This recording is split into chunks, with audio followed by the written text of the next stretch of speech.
The night my mother-in-law tried to take my baby at a family party was the night everything in my life quietly broke in front of everyone's eyes, and no one even realized it at first. She smiled while reaching for my child like she had every right in the world, and the worst part wasn't what she did, it was how the entire room just watched without stopping her. I remember the crystal glasses clinking, the soft music playing, and the way her hand closed around my son's wrist, like he belonged to her, not me. And I didn't scream. I didn't fight. I just stood there holding my child tighter, while something inside me stayed completely still. If this story speaks to your heart, take a second to like, subscribe, and comment where you're watching from. And tell me what city or country you're in right now, and even what time it is for you. Because I really want to know how far this moment is reaching. Only if this story truly resonates with you. My name is Emily Carter. I'm 30 years old. And what happened that night at my family-in-law's estate wasn't just a conflict. It was the moment everything I thought I knew about my marriage and my place in that family changed forever. But what they didn't know was that I had already taken steps they would never expect. And what happened next would leave the entire room completely silent. But to understand why none of them saw it coming, you have to understand what led me there in the first place. It started earlier that evening, inside a large suburban home just outside Chicago, where my husband Daniel's family had gathered for what was supposed to be a simple celebration dinner. The house was warm, decorated with soft golden lights, and the smell of roasted chicken and baked potatoes filled the air, like everything was normal, like we were just another happy American family. I stood in the kitchen holding my 9-month-old son, Noah, gently rocking him as I listened to voices echo through the dining room, laughter layered over polite conversations that never quite reached me.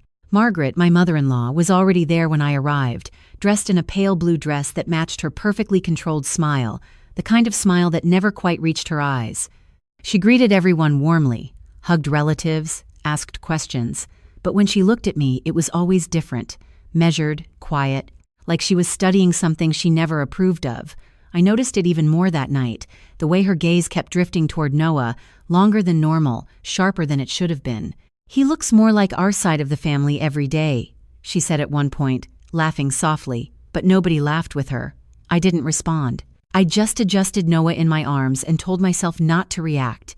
Not here, not tonight. Daniel, my husband, was across the room talking to his cousins, unaware of the tension I could feel building under every polite sentence. And that's when Margaret stood up. At first, it seemed harmless. She walked slowly toward me, hands open, voice gentle, like she was about to offer help. "Let me hold him for a minute, Emily," she said softly, smiling at Noah like she had been waiting all evening for this moment. I hesitated, just slightly, shifting my grip on my son without thinking. That hesitation was all it took, because in the next second, her hands were already reaching forward, already closing the distance, already trying to take him from my arms in front of everyone at the table, and the room didn't stop her. Nobody said anything, not immediately, not even Daniel. I remember the exact sound of the chair legs scraping lightly against the floor as someone turned to look, the way conversations faded into silence one by one, like the house itself was holding its breath. My heart didn't race. That's what surprised me the most. It slowed down, almost like my body knew something my voice wasn't ready to say out loud yet. I looked at Margaret's hands on my child and then at her face, expecting anger, confusion, maybe even hesitation. But there was none. Just certainty. "He's family," she said quietly, like that explained everything. That was the moment I realized this wasn't random. This wasn't emotion. This was intent. But what they didn't know was that I had already prepared for something like this long before that night ever happened. And as her grip tightened slightly, I felt something shift inside me. Not panic, not fear, but something far more dangerous. Calm. The kind of calm that doesn't come from trust, but from preparation. I looked past her shoulder, and for a brief second, I saw Daniel's expression change as he started to realize something was wrong, but it was already too late for him to stop what was coming next. Because what happened in that room wasn't just a family disagreement.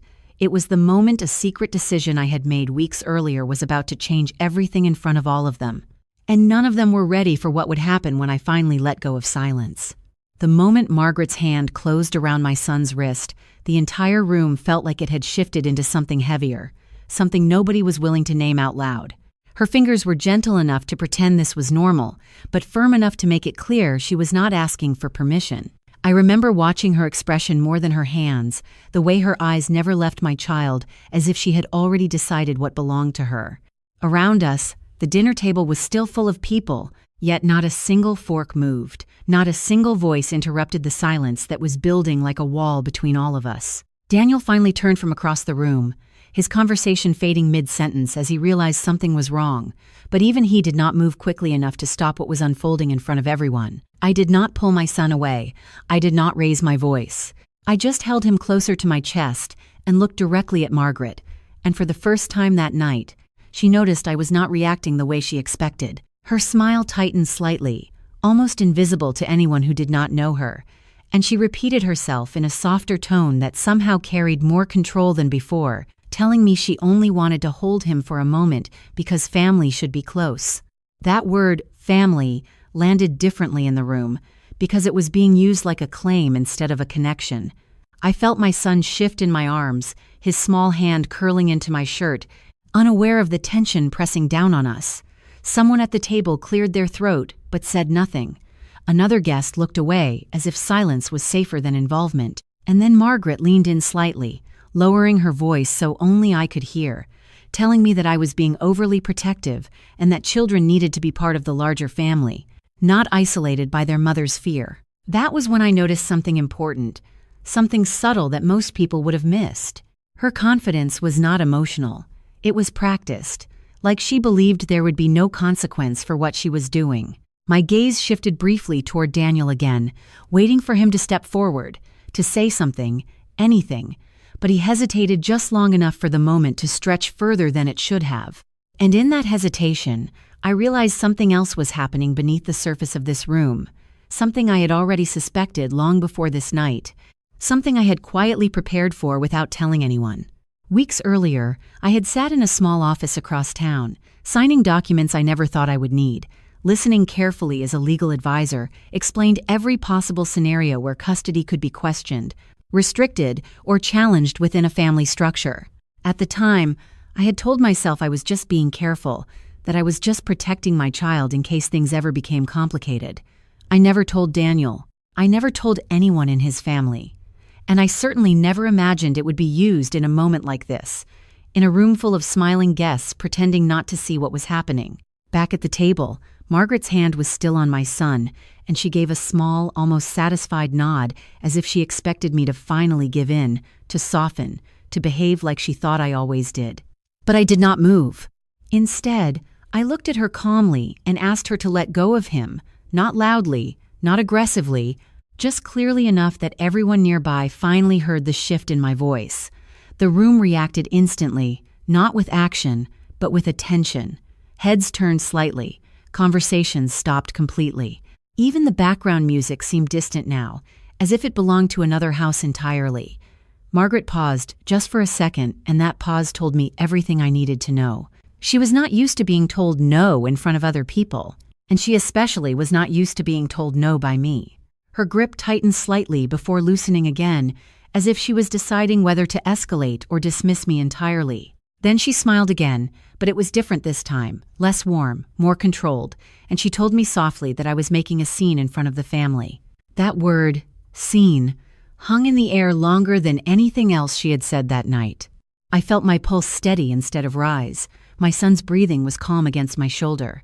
The room waited for my reaction, like they were all part of an audience, expecting collapse, emotion, or compliance. But what they did not see, what none of them understood, was that I was no longer reacting in real time. I was remembering every conversation, every concern, every quiet warning I had ignored about how control sometimes looks like kindness until it is tested. And I knew then that this moment was no longer about misunderstanding or family tension. It was about whether the boundaries I had already put in place would hold when pressure finally arrived in front of witnesses. Daniel stepped closer now, finally breaking his silence, asking quietly what was going on, but even his voice sounded uncertain, like he was trying to understand a situation that had already moved beyond explanation. Margaret did not let go. Not yet. And that small refusal changed the temperature of the entire room, because everyone could feel that something irreversible was about to happen, even if no one could say exactly what it was. And in that stillness, I realized the decision I had made weeks ago was no longer something in the background of my life. It was now the only thing standing between calm and chaos in a room full of people who had no idea what was already in motion. The silence in the room had shifted from uncomfortable to something far heavier, the kind of silence where every person is suddenly aware of their own breathing and unsure if they should even make a sound. Margaret's hand was still around my son, but now her fingers hesitated slightly, as if she could feel the change in atmosphere even if she did not yet understand it. I could see Daniel moving closer, slowly, carefully, like he was trying to step into a moment that no longer felt familiar to him. His eyes moved from me to his mother, then down to our child, then back again, searching for an explanation that no one had spoken out loud yet. The guests at the table were no longer pretending not to watch. Every face was turned toward us now, frozen in that strange space between curiosity and discomfort, where people realize they are witnessing something they will later describe as unforgettable. I looked at Margaret calmly, not raising my voice, not pulling my child away, but something in my expression must have changed because her smile started to fade. It was subtle at first, like a crack forming in something she had always assumed was solid. She asked me again, softly but with a sharper edge, why I was making things complicated over something as simple as holding a grandchild, and in that moment I realized she genuinely believed she still had control over the narrative in the room. That was when I finally spoke again, my voice steady, low, and clear enough for everyone to hear without effort. I told her to let go of my son now, and this time I did not ask. The word now did not echo loudly, but it landed heavily. Daniel stopped moving entirely. Even the guests closest to us seemed to pull back slightly in their chairs, as if distance could protect them from what might happen next. Margaret's eyes narrowed, and for the first time she looked at me not as a daughter-in-law, not as someone she could gently correct or dismiss, but as something she had miscalculated. She let out a small laugh, almost dismissive, telling me I was being emotional and that I should not create unnecessary drama in front of everyone. But the way she said it no longer matched the room. The room was already past drama. It had moved into something else entirely. I remember adjusting my grip on my son slightly, feeling his small hand press against my shoulder, and in that moment I thought about every conversation I had silently reviewed in my mind over the past few weeks, every concern I had written down, every quiet hesitation I had ignored until I could no longer ignore them. And I realized that what was happening now was not sudden. It was the result of something building long before tonight ever began. Margaret finally loosened her grip slightly, but she did not fully let go. Instead, she looked toward Daniel, almost expecting him to step in and correct me, to restore order in the way she believed family structure was supposed to function. Daniel opened his mouth as if to speak, then stopped, his expression tightening as if he was hearing something internally that conflicted with everything he thought he knew about the situation. That was when I saw it, a shift in his attention, small but important, like a memory being pulled forward unexpectedly. He looked at me more carefully now, not with frustration or confusion, but with something closer to uncertainty. The guests began whispering again, but quieter this time, because no one wanted to be the first to misread what was happening. And then, from the hallway leading into the dining area, I heard footsteps. Not rushed, not chaotic, but deliberate, measured, and professional in a way that immediately changed the energy in the room. Two individuals entered, dressed in simple, formal attire, not announcing themselves loudly, but carrying a presence that made conversation stop completely. One of them spoke first, calmly identifying themselves and asking if I was present, and for a brief second, the entire room turned toward me again. I nodded once, still holding my child, and that small acknowledgement seemed to change everything. Margaret finally released her grip fully, not because she chose to, but because she no longer had the same certainty she had a moment before. Daniel stepped forward quickly now, asking what was going on, his voice tighter than before, but he did not receive an immediate answer. Instead, the individual who had entered the room confirmed something in a calm and controlled tone that immediately made several guests sit up straighter. A legal order had been filed earlier that had direct relevance to the situation in front of them, and it required immediate compliance if certain conditions were met. The words were not dramatic. They were procedural, But in that setting, it carried more weight than anything shouted or argued could have. I watched Margaret's expression change slowly as she processed what she was hearing, her confidence fading into something more uncertain. She turned back toward me as if seeing me for the first time that evening, not as someone reacting in the moment, but as someone who had prepared for it. Daniel looked at me now with a completely different expression, as if he was trying to connect pieces of a story he had never been given in full. And then the confirmation came, clear and undeniable, that a restraining order had been issued prior to this gathering, specifically involving contact and custody boundaries that applied to the present situation. The effect was immediate, not loud, not chaotic, but deeply still. Margaret's hand dropped completely from where it had been hovering near my son, and she stepped back without being told to. No one in the room spoke. Even the air felt heavier now, as if the space itself was adjusting to what had just been revealed. I held my son closer, feeling his small heartbeat against me, and for the first time that evening I allowed myself to exhale slowly. But what struck me most was not the reaction of Margaret, or the confusion of Daniel, or even the shock of the guests. It was the realization that the thing I had prepared quietly, carefully, and without confrontation had now entered the room at exactly the moment it was needed. And as I looked around at the faces frozen in silence, I understood that this moment was not the end of anything yet, but the beginning of a truth that none of them had expected to be confronted with in front of each other. The moment the restraining order was confirmed in that quiet dining room, everything stopped feeling like a family gathering and started feeling like a space where every second had consequences. No one moved at first. Not Margaret. Not Daniel. Not even the guests who had been whispering only moments before. It was as if the words themselves had taken up all the air in the room and left nothing for anyone to say. I stood still, holding my son close, feeling his small body pressed against mine, steady and unaware of the shift that had just happened around him. Margaret slowly stepped back, her expression tightening in a way I had never seen before. Not anger exactly, but disbelief mixing with something closer to confusion. She looked at the person who had entered the room, then back at me, as if trying to locate the version of me she thought she understood. Daniel finally moved closer, but not quickly, not with certainty, more like someone walking into a situation he was realizing he had never been fully informed about. His voice came out lower than before when he asked what kind of order was being referred to, and the answer he received was calm, procedural, and final. There was no emotion in the explanation, only structure, only fact, only the kind of authority that does not need to raise its voice to be understood.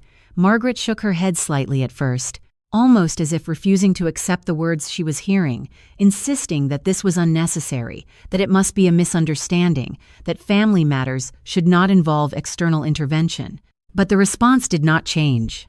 It remained steady, confirming that certain legal boundaries had been established prior to this gathering and that they applied specifically to physical contact and custody-related interactions. The room shifted again at that point, not outwardly, but inwardly, as every guest began to understand that what they were witnessing was no longer a personal disagreement, but a structured situation with defined limits already in place. I did not speak immediately. I simply looked at Margaret as she stood there, her confidence now fractured into small pieces of hesitation. She was no longer the person who had reached for my child with certainty. Now she looked like someone trying to understand how she had stepped into a situation where her assumptions no longer applied. Daniel turned toward me again, his expression different now, softer but unsettled, as if he was trying to reconcile the version of events he knew with the one unfolding in front of him. He asked me quietly when this had happened, and I could hear in his voice that he was not only asking about timing, but about trust, about omission, about how something this significant had never been part of his awareness. I held my son a little tighter and told him calmly that it had been handled in advance, not out of anger, but out of necessity, because I had already begun to understand that certain situations do not resolve themselves through conversation alone. Margaret finally spoke again, but her tone had changed. It was no longer commanding or dismissive. It carried something closer to disbelief, as if she was still trying to reclaim control over a moment that had already moved beyond her influence. She insisted that she had done nothing wrong, that she was simply acting as a grandmother, that her intentions had been misunderstood. But even as she spoke, she noticed that no one in the room was responding the way she expected. The guests were no longer taking sides through expressions or whispers. They were simply watching, absorbing, trying to understand the structure of what they were witnessing. The person who had delivered the confirmation stepped slightly aside, indicating that the matter was now a procedural one and that compliance would follow standard protocol. Those words alone changed the atmosphere again, because they removed emotion entirely from the equation and replaced it with something irreversible. Daniel ran a hand through his hair, exhaling slowly as he tried to process everything at once. I could see him struggling between two realities, one where this was a misunderstanding that could be explained away later, and another where something deeper had been building without his awareness. He looked at Margaret, then at me, then at our child, and I could tell he was beginning to understand that this was not a spontaneous conflict. It was the result of decisions made quietly, long before anyone else in that room had been given context. Margaret took another step back, and this time more deliberately, as if the space between us had become something she suddenly respected. She asked again if this was truly necessary, but her voice had lost its earlier certainty. No one answered her immediately. Instead, the silence stretched again, heavier now because it carried understanding instead of confusion. I finally shifted my stance slightly, still calm, still steady, and reminded her gently that I had asked her earlier to let go, and that the situation had already escalated beyond the point where personal interpretation could change the outcome. That sentence landed differently. Not dramatic, not loud, but final in a way that made the room feel smaller. Daniel stepped closer to me this time, not to intervene, but to understand, asking quietly what had led me to take those steps without telling him. I looked at him for a moment, not with anger, but with exhaustion from holding too many silent decisions alone. I told him that I had seen enough small moments, enough subtle patterns, enough concerns that never felt fully addressed, and that I had chosen to ensure clarity and safety before anything ever reached a point where it could not be controlled. The guests remained silent, no longer shifting in their seats, no longer pretending this was a normal evening. Even the background sounds of the house felt distant now, like they belonged to another version of the night entirely. Margaret finally lowered her gaze, no longer looking at me directly, and I could sense that something in her understanding of the situation had permanently changed. It was not defeat in the dramatic sense, but recognition that the structure she believed she controlled no longer functioned the way she assumed it would. I held my son closer again, feeling his small hand relax against my shoulder, and for the first time since the beginning of the evening, I felt the room settle into a new kind of stillness, not peaceful, not resolved, but defined. And as I stood there, surrounded by people who were now quietly processing everything they had just witnessed, I understood that this was no longer about what had just happened in the present moment. It was about everything that had been quietly building underneath it, waiting for the exact moment when silence would no longer be enough to hold it back. The silence in the room after everything was confirmed felt different now, not like confusion anymore, but like the moment after a structure collapses and everyone is trying to understand what still stands. I remained where I was, holding my son against my chest, feeling the steady rhythm of his breathing against the tension that still lingered in the air. No one spoke immediately. Not Margaret, not Daniel, not the guests who were still frozen in their seats, pretending to process what they had just witnessed in silence instead of reaction. Margaret finally lowered herself slightly into a nearby chair without being asked, her posture no longer controlled in the way it had been earlier in the evening. It was subtle, but noticeable, like someone who had just realized that authority does not feel the same when it is no longer assumed. Daniel stood a few steps away from me, looking at the floor for a moment before lifting his gaze again. And when he did, I could see that he was no longer focused on what had just happened, but on everything that must have led up to it. He asked quietly if I had ever intended to tell him about the steps I had taken, and his voice carried something I had not heard from him earlier that night: uncertainty, mixed with recognition that he had been outside of something important. I answered him calmly that I had not hidden anything out of malice, but out of timing, because I had needed certainty before involving anyone else. The words did not soften the weight in the room, but they clarified it. Margaret finally spoke again, but this time her voice was lower, less firm, asking what exactly had been filed and why it had reached a point where formal restrictions were necessary within a family setting. There was no accusation in her tone anymore, only disbelief trying to find structure. The representative who had entered earlier responded in a neutral tone, explaining that the order was preventative, not reactive, and had been established based on documented concerns submitted in advance. The phrasing was deliberate, careful, and removed from emotion, which made it land even harder in a room that had been full of personal assumptions only minutes before. I noticed several guests now avoiding eye contact entirely, not out of guilt, but out of discomfort at suddenly being part of something they did not understand. Daniel moved closer again, slowly this time, stopping just a few feet away from me and our son. He asked me in a quieter voice what specific concerns had led me to take that step, and for the first time that night, I could hear something in him that sounded like reflection rather than reaction. I told him honestly that it had not been one single moment, but a pattern of subtle behaviors, comments, and interactions that made me realize I needed to ensure boundaries existed before they were tested in real time. I did not raise my voice. I did not add emotion. I simply stated it as it was, because by then, emotion had already been replaced by structure. Margaret looked down at her hands, which were now resting on her lap instead of reaching outward, and I noticed something in her expression that had not been there before. It was not anger anymore, and it was not denial. It was recalibration, the realization that the version of events she believed she was operating within no longer applied. The guests began to shift slightly, some standing slowly, as if unsure whether the evening was still continuing or had already ended in another sense. One by one, conversations failed to restart because no one could find a version of small talk that fit the weight of what had just occurred. Daniel finally exhaled deeply, running a hand through his hair again, then looked at me and asked if there was anything else he needed to understand that had not been said yet. I told him that everything important had already been documented and reviewed through proper channels, and that the purpose was never to create conflict, but to prevent uncertainty from becoming risk. The words were careful, not emotional, but final in structure. Margaret finally stood again, slowly this time, not with the same certainty she had earlier when she approached me, but with hesitation that suggested she was trying to find her place in a room that no longer responded to her expectations. She looked at our son briefly, then away, then back again, as if trying to reconcile her intention with the outcome she was now facing. No one stopped her when she moved slightly farther from the table. No one challenged her. The authority in the room had already shifted from perception to documentation, from assumption to confirmation. I adjusted my hold on my son again, feeling his small weight settle more comfortably against me, and I realized that he had remained calm through everything, unaware of the complexity surrounding him, simply trusting the stability of my arms.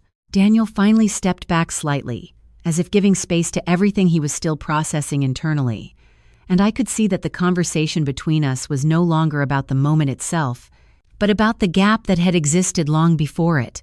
The room, once filled with expectation of celebration, now held only the residue of understanding catching up to reality. And as I stood there in that quiet space, I understood that what had been revealed was not just a legal boundary or a moment of confrontation, but a deeper truth about how fragile assumed control becomes when it is tested by preparation no one else knew existed. The room no longer felt like it belonged to the celebration it was meant to hold, but instead like a space suspended between what people expected and what they had just been forced to understand. I stood in the same position, holding my son close, feeling his small fingers relax against my shoulder as the tension in the air slowly stopped pressing down in sharp waves and instead settled into something quieter but heavier. Daniel had not moved far, but he also had not stepped closer again. It was as if he was standing on the edge of two versions of reality, one where everything could still be explained away later in private, and another where what had happened here would remain exactly as it was witnessed.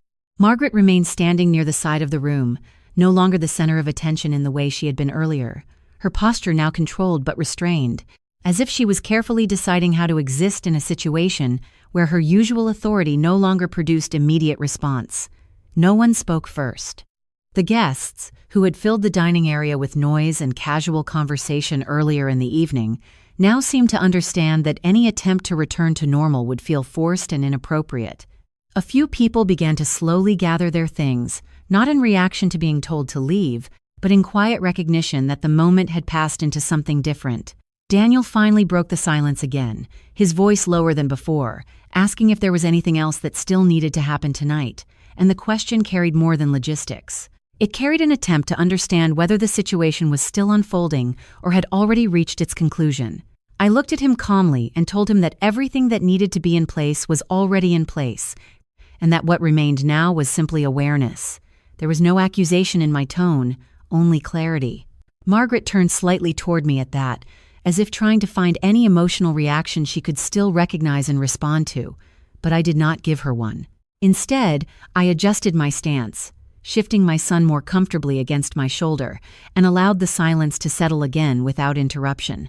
Daniel stepped closer once more, this time slowly, and stopped at a respectful distance. I could see that his expression had changed significantly from earlier in the evening. It was no longer defensive or confused in the same way. It was something closer to reflection mixed with realization that certain decisions had already been made independently of him, not out of exclusion, but out of necessity. He asked me quietly if I had ever intended for things to reach this point, and I told him honestly that intention had never been about confrontation, but about prevention. The words were simple, but they carried weight because they were not delivered as justification. They were delivered as fact. Margaret finally spoke again, but her voice was different now, less certain, asking if there had been any attempt to resolve concerns within the family before external measures were taken. It was not an accusation anymore, but a search for sequence, for order, for a version of events that still followed familiar rules. I told her calmly that certain concerns had been acknowledged internally over time, but that acknowledgement alone does not always change patterns, and that preparation had become necessary when uncertainty began to feel unmanageable. The explanation was not long, but it was enough to make the room feel even quieter than before. One of the guests near the back of the room quietly excused themselves, followed by another, and then another, until the space that had been filled with people earlier now felt significantly emptier, not because of dismissal, but because of discomfort with remaining in a moment that no longer belonged to them. Daniel exhaled slowly, placing his hands briefly on the back of a chair as if grounding himself, then looked at me again and asked if I was okay. It was the first question he had asked that night that was not about understanding systems or decisions, but about me. I nodded once and told him I was, because at that moment, I was not reacting to chaos anymore. I was standing in the result of preparation. Margaret finally sat down again, this time without any attempt to control the room around her. Her gaze remained lowered for several seconds, then briefly shifted toward our son, then away again, as if she was processing a new structure of reality where proximity no longer guaranteed authority. Daniel stayed where he was for a moment longer, then slowly stepped back, looking around the room as if trying to reconcile the environment he knew with the one he was now observing. There was no further escalation, no dramatic interruption, no additional confrontation. Instead, what remained was the quiet weight of understanding, spreading unevenly among everyone present. I felt my son shift slightly, and I looked down at him for a brief moment, noticing how unaffected he remained by everything that had unfolded around him, still safe, still calm, still unaware of how many decisions had converged in this single space.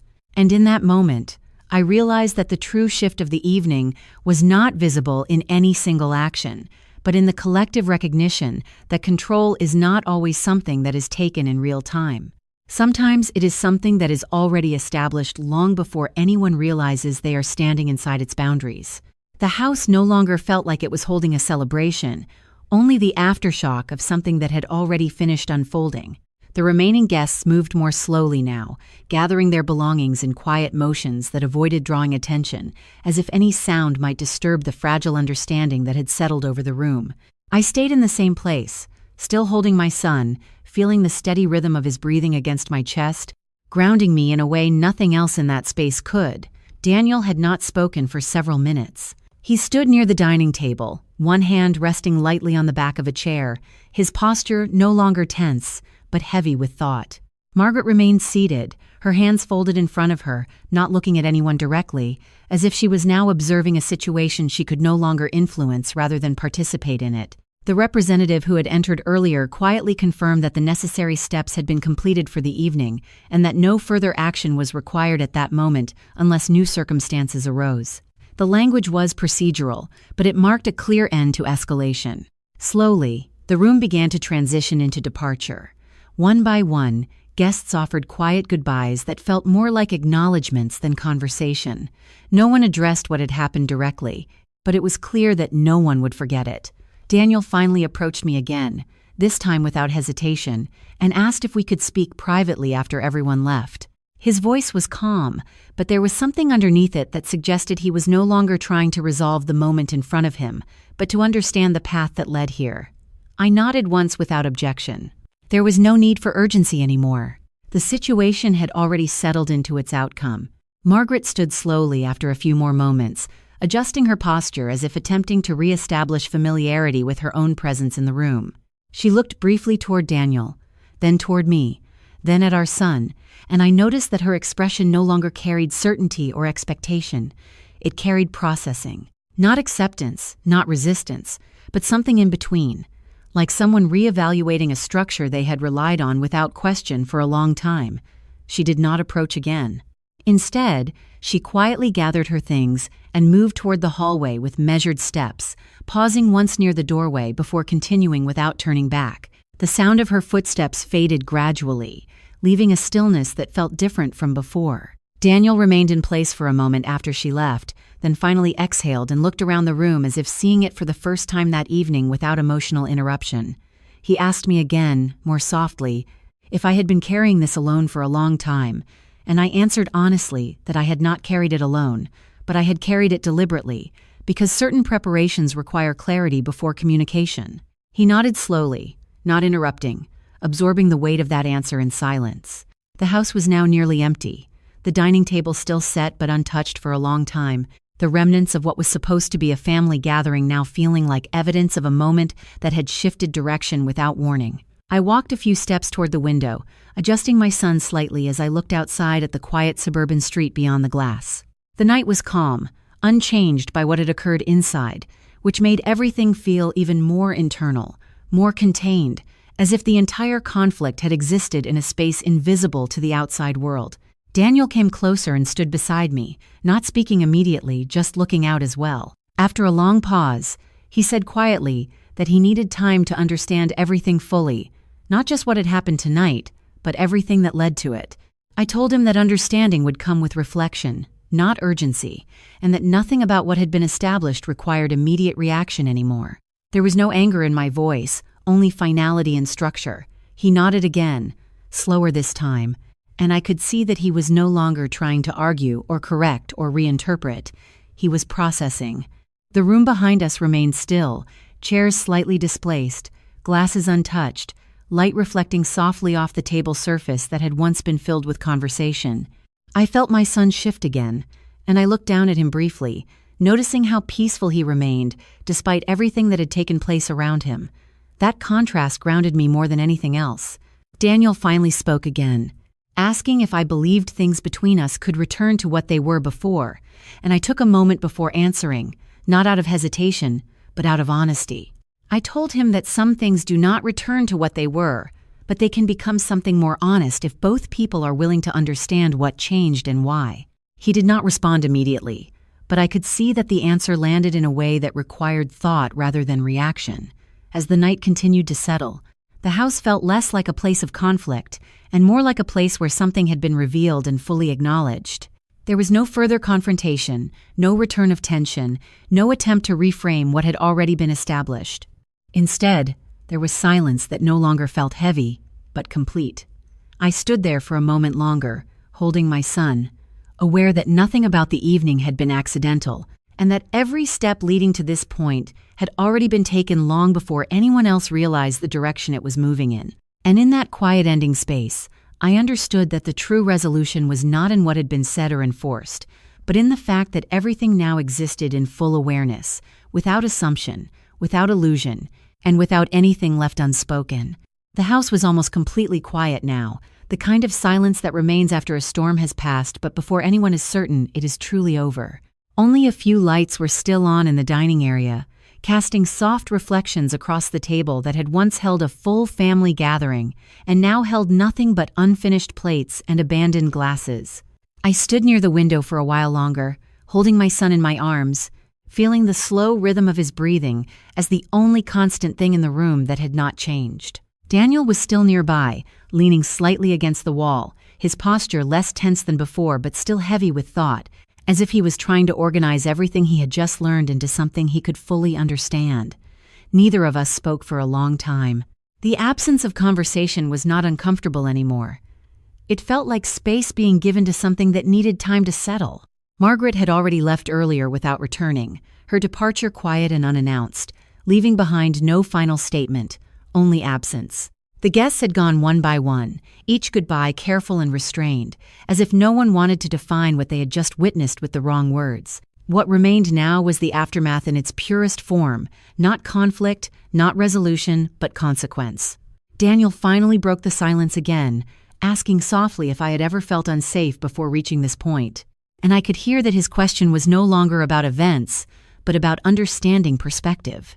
I told him calmly that it was never about fear in a sudden sense, but about recognizing patterns that grow quietly over time until they can no longer be ignored. He nodded slowly, absorbing the weight of that idea without interrupting. I could see that he was no longer trying to defend or explain others, but was instead trying to understand how he had not seen what I had seen earlier. That realization sat heavily between us, but it did not create distance. It created awareness. I moved slightly away from the window and walked toward the dining table, adjusting my son gently as I did so. The house felt different now, not because anything physical had changed, but because expectation had been removed from it.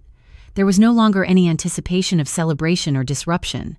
There was only what had already happened and what could no longer be reversed. Daniel followed slowly, stopping a few feet away, then asked if there was anything I needed from him moving forward, and I paused before answering because the question itself carried more meaning than it appeared to.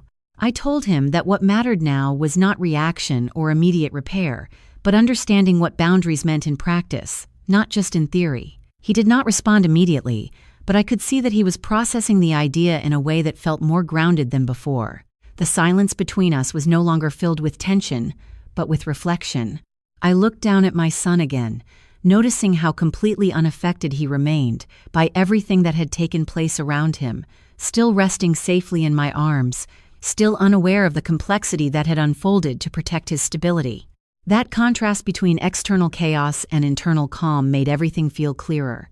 Daniel finally spoke again, asking quietly if I thought trust could be rebuilt after something like this.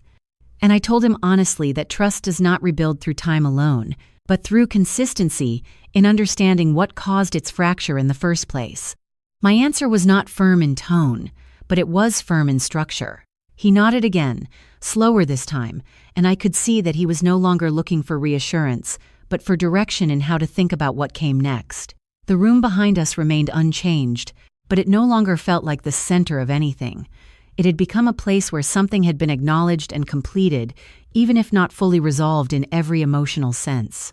I began to move slowly toward the hallway, still holding my son, and Daniel walked beside me without speaking. The sound of our steps on the floor felt steady, almost ordinary, in contrast to the weight of everything that had unfolded earlier. As we reached the edge of the room, I paused briefly and looked back at the space one more time. It no longer carried confusion or confrontation. It carried understanding that had arrived late, but fully. Daniel stood beside me, also looking back. And for a moment neither of us spoke, because there was nothing left that required immediate explanation. The situation had already defined itself through every choice made before and during that night. I adjusted my hold on my son once more and continued walking, feeling the quiet follow us rather than the tension we had left behind. Daniel remained close, not ahead, not behind, simply present, and I could sense that something in him had shifted permanently, not in resistance, but in recognition. And as we moved further away from the dining room, I understood that the end of that evening was not marked by a single moment or statement, but by the gradual acceptance that everything had already reached its point of clarity, and what remained now was simply the reality of living within it. The hallway outside the dining room felt longer than I remembered, not because the house had changed physically, but because everything inside it now carried a different meaning after the events of the night. The soft lighting along the wall gave the space a calm appearance, yet it could not erase the heaviness that followed us, as Daniel and I walked slowly together, with my son resting peacefully in my arms. The silence between us was no longer tense, but reflective, as if both of us were afraid that speaking too quickly might disturb the fragile understanding forming in its place. Daniel finally closed the distance slightly, walking beside me instead of behind, and for a long moment neither of us said anything, until we reached the living room where the noise of the evening had completely faded into emptiness. I sat down gently on the edge of the sofa, adjusting my son carefully, and Daniel remained standing for a moment before lowering himself into the chair across from me. He looked different now, not distant, not defensive, but thoughtful, in a way I had not seen from him earlier that night. His voice was quieter when he finally spoke, asking me what I needed from him moving forward, and it was not asked like a question of obligation, but like a question of understanding responsibility. I took a moment before answering, not because I was uncertain, but because I wanted my words to be clear rather than emotional. I told him that what mattered most was stability, not apologies, and consistency, not sudden reaction, because what had happened earlier was not the result of one moment, but the result of many moments that had accumulated without being addressed openly. He listened without interrupting, his hands resting loosely together, his posture no longer tense but grounded.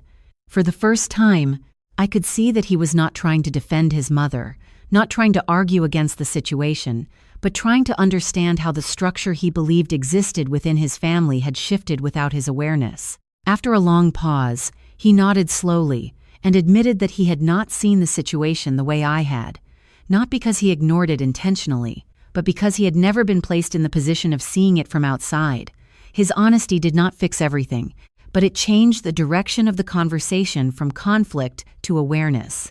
I looked down at my son again, who had fallen into a calm sleep against my shoulder, completely unaffected by the emotional weight surrounding him, and I felt a quiet sense of grounding return to me. Daniel noticed my gaze and softened his expression further, asking quietly if I felt safe now, not just physically, but within the environment of the family itself. I answered that safety was not a single moment of resolution, but something that needed to be maintained consistently through behavior and boundaries that were respected over time. He nodded again, absorbing the idea without resistance. The house around us remained still, the dining room untouched, the chairs still slightly out of place, as if the evening itself had left behind a physical trace of its own turning point. Eventually, Daniel stood and walked toward the kitchen to pour a glass of water, then returned and placed it on the table near me without speaking. It was a small gesture, but it carried more meaning than anything said earlier because it reflected attention rather than reaction. I remained seated for a while longer, listening to the quiet of the house, noticing how different it felt when silence was no longer filled with uncertainty. After some time, Daniel spoke again, asking if I believed things with his mother could ever return to normal. I thought carefully before responding, not because I wanted to avoid the answer, but because I wanted it to reflect reality rather than hope or fear. I told him that normal no longer meant the same thing it used to, and that moving forward would require understanding rather than assumption and respect rather than expectation. He accepted that answer without challenge, though I could see that it carried weight for him. As the night deepened, the house slowly transitioned into complete stillness.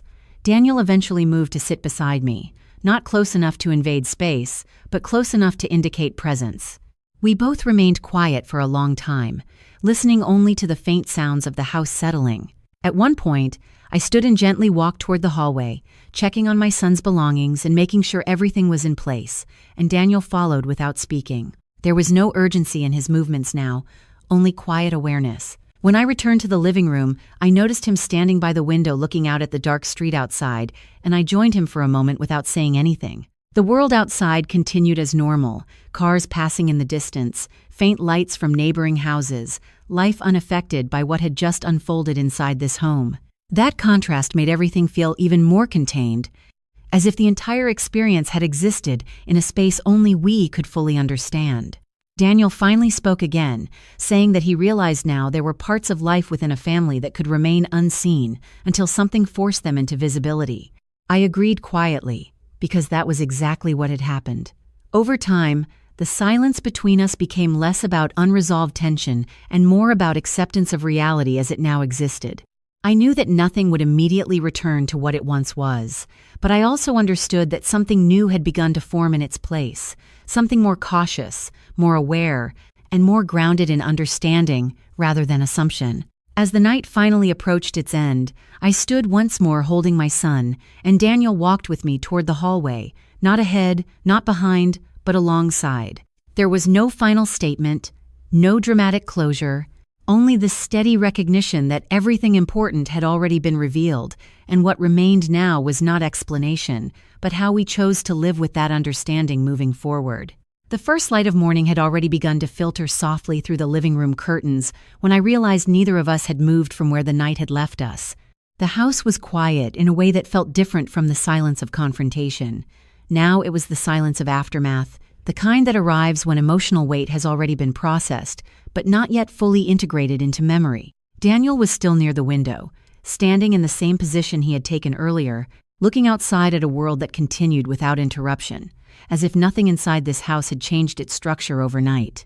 I remained seated on the sofa, my son still asleep in my arms, his breathing steady and calm, the only rhythm in the room that felt completely natural. Eventually, Daniel turned back toward me, and I could see that something had settled in him overnight, not resolution, but clarity. He asked softly if I had slept at all, and I told him honestly that sleep had not been the priority of the night, not because of fear, but because of awareness. Because once certain truths are fully revealed, the mind does not immediately return to rest. He nodded, understanding that answer more than any dramatic explanation. The house itself seemed unchanged physically, but emotionally it felt reorganized, like a space that had been through inspection and no longer carried hidden assumptions in the same way.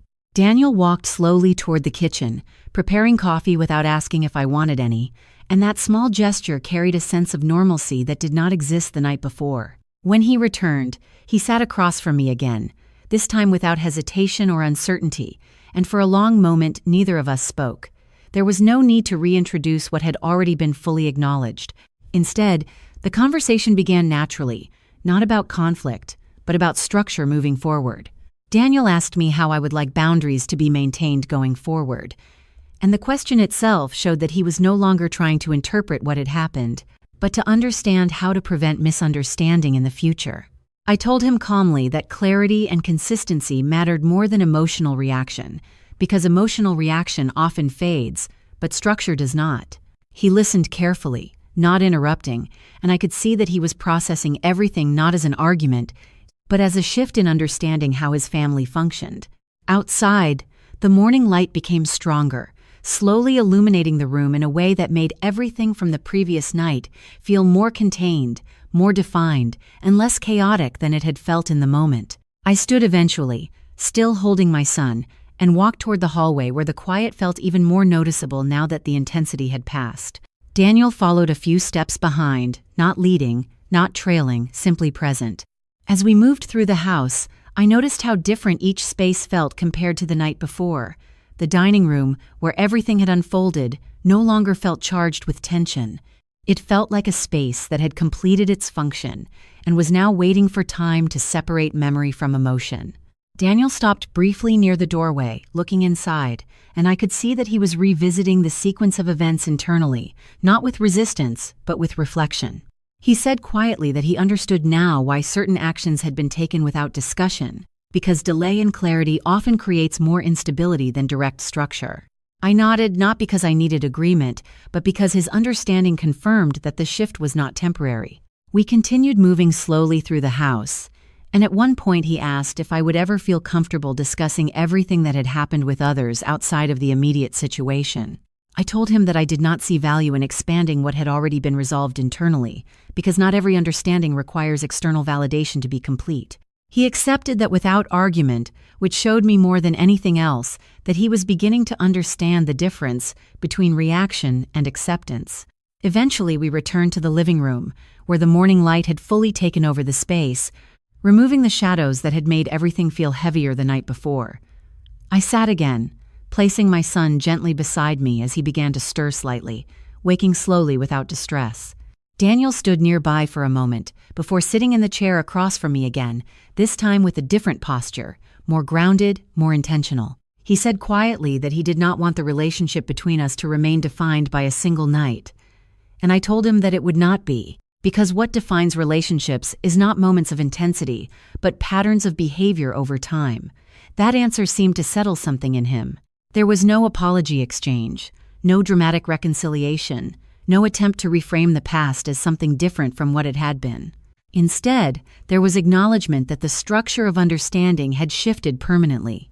As the morning continued, I prepared to leave the room briefly to take care of my son, and Daniel offered to help without being asked, moving naturally into the role of shared responsibility rather than uncertainty. It was a small action, but it reflected something important, not a return to what was before, but the beginning of something more conscious and defined.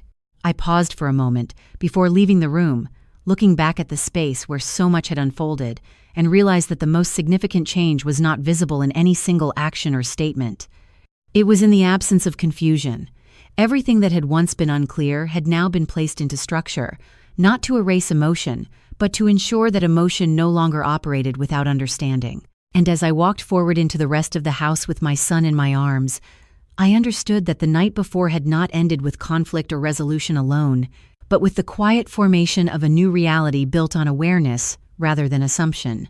By the time the house had fully settled into daytime silence, the feeling of the previous night no longer lingered as chaos, but as something that had been carefully placed into understanding and left there to rest. I stood in the kitchen for a while longer, holding my son while Daniel prepared a simple breakfast without being asked. His movements steady, deliberate, and unusually quiet. There was no tension in the air anymore, but there was something new forming in its place, a kind of careful awareness that neither of us was willing to disrupt with unnecessary words. When he finally placed a plate on the table and sat down, he looked at me for a long moment before speaking, asking if I had any intention of speaking further with his mother in the near future. I paused before answering, not because the answer was unclear, but because the question itself carried multiple layers of implication. I told him calmly that communication would only happen within defined boundaries moving forward, and only if those boundaries were acknowledged and respected. He nodded slowly, accepting that answer without resistance, and I could see that he was beginning to understand that the situation was no longer about emotion, but about structure. The morning continued in a steady rhythm, with small domestic sounds replacing the silence of the night before.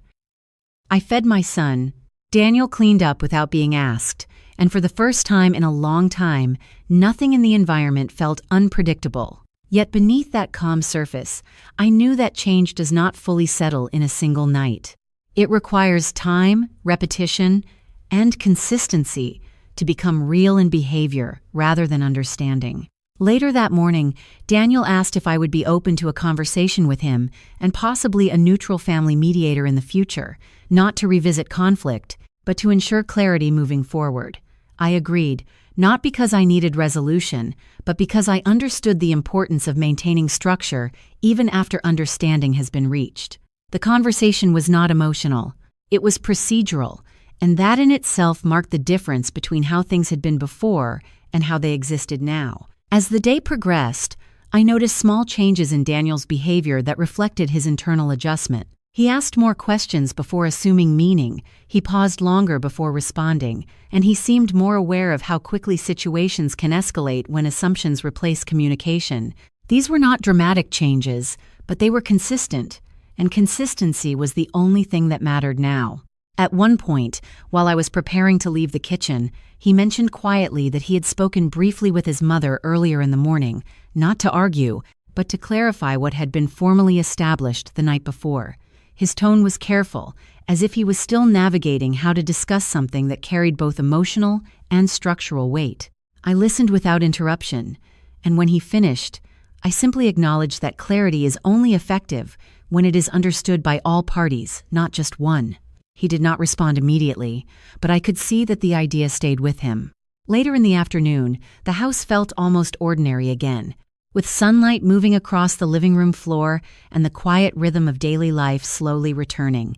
I sat near the window with my son resting beside me, and Daniel joined after a few moments, sitting at a respectful distance.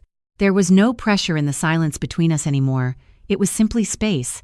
He asked me if I felt that things would ever fully return to what they once were within the family dynamic, and I told him honestly that return was not the goal. Understanding was the goal. And once understanding is achieved, the structure naturally changes. He nodded again, more slowly this time, as if absorbing a principle rather than a conversation. I noticed that he no longer tried to fill silence quickly, and that in itself was a meaningful shift. Silence was no longer something to correct or avoid. It was something to allow. As the day moved forward, I spent time organizing things for my son, while Daniel handled tasks around the house without needing direction. The interactions between us were simple but intentional, and that intentionality created a sense of stability that had not been present before. There was no need to revisit the events of the previous night, because their impact was already embedded in behavior. By late afternoon, Daniel suggested a short walk outside to clear the air, and I agreed. The neighborhood was calm, the kind of suburban stillness that feels unchanged, regardless of what happens inside individual homes. We walked slowly, not speaking much at first, simply adjusting to the rhythm of movement after a day of internal reflection. At one point, Daniel mentioned that he understood now how assumptions within families can create distance without anyone realizing it, and that acknowledgement carried more weight than any apology could have in that moment. I told him that awareness is only the first step, and that what matters most is what follows awareness in daily action. He agreed without hesitation. When we returned home, the sun was beginning to lower slightly, casting longer shadows across the yard. The house itself felt unchanged physically, but internally, it no longer carried the same emotional uncertainty it had before. Everything had been acknowledged, defined, and placed into structure.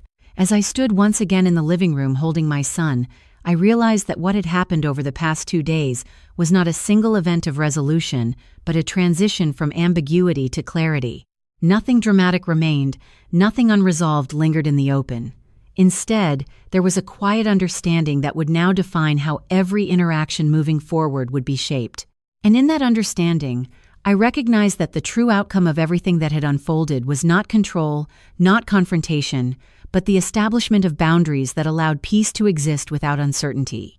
The days after everything settled felt quieter than I expected, not because life had returned to what it once was, but because something inside the house had fundamentally shifted into a new kind of order. The air no longer carried uncertainty in every corner, and even the smallest routines felt more intentional, as if every action now had weight and awareness behind it. I spent my mornings with my son, watching him grow into his own rhythm, while Daniel slowly adapted to a version of life that required more presence and less assumption. We did not speak often about that night anymore, not because it was forgotten, but because it had already done its work. It had revealed what needed to be seen, and after that, repetition was no longer necessary.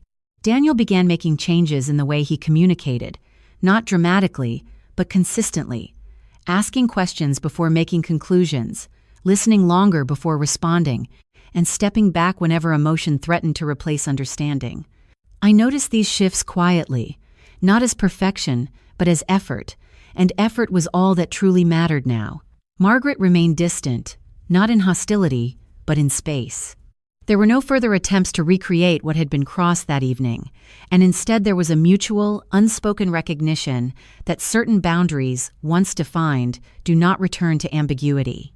Over time, the intensity of that night faded not into memory, but into structure, becoming part of how we understood each other rather than something we needed to revisit. One afternoon, as I sat by the window holding my son while he slept peacefully in my arms, I thought about how differently everything could have unfolded if silence had been mistaken for weakness, or if preparation had been delayed in favor of uncertainty. And in that reflection, I realized something that stayed with me more than anything else. Strength is not always loud. Sometimes it is quiet, deliberate, and already in place long before anyone else realizes it exists. I learned that protecting what matters most is not about confrontation, but about clarity. It is about knowing when to speak, when to act, and when to let structure speak for you. It is also about understanding that not everyone will see your boundaries as necessary until they are enforced, and that is where self-respect becomes not just an idea, but a practice. If you are listening to this and you have ever felt unseen, unheard, or pressured to stay silent for the comfort of others, I want you to know this gently. You are allowed to choose yourself. You are allowed to protect your peace without explanation that exhausts you. And sometimes, the most powerful thing you can do is prepare quietly, trust your instincts, and let your actions speak when words are no longer enough. There is a kind of healing that does not come from fixing everything around you, but from realizing that you were never required to abandon yourself in order to belong. And if you are still in the middle of your own uncertainty, I hope you remember that clarity will come, even if it arrives slowly. Trust what feels steady in your spirit. Trust what does not demand you to shrink. And above all, trust that walking away from confusion is not loss, it is return to yourself. Thank you for being here, for listening all the way through this story, and for allowing space for these words in your day. If this story resonated with you, feel free to share your thoughts, leave a comment about where you are watching from, and subscribe for more stories like this. Your presence here means more than you know, and you are not alone in what you are feeling or healing from. My name is Emily Carter. I am 30 years old, and the core lesson I want to leave with you is this. Boundaries are not walls that divide love. They are the foundation that protects it.